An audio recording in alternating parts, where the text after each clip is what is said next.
Okay, cancer. This is not what I was hoping the doctor was going to say. But it's not because I did anything. It's not necessarily punishment for anything. It's just a fact of life. Why me and why suffering? It's a big question in our world, not just me and not just this time.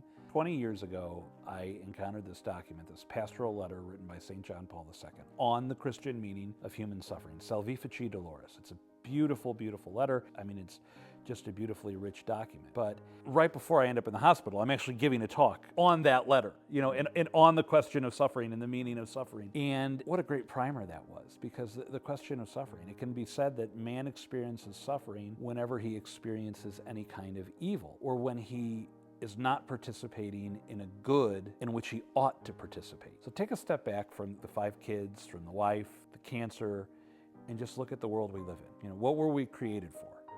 Well, we're created to be with God. What it's all about, sainthood, heaven, communion with God in heaven. That's the good that we're created to participate in that we currently are not. So there's going to be suffering. Who suffers? Everybody. Why?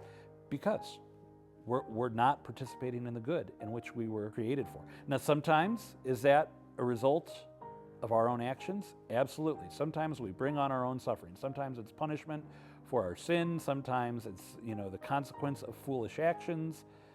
And other times it's just suffering. It's not because some kid cheated on a test in school somewhere. It's not because someone hit someone else or because someone murdered someone else. All terrible things, those last ones. It happens because we live in a world that's out of balance, both through our own human lives and then just the natural world around us. It's out of balance. We're not in heaven.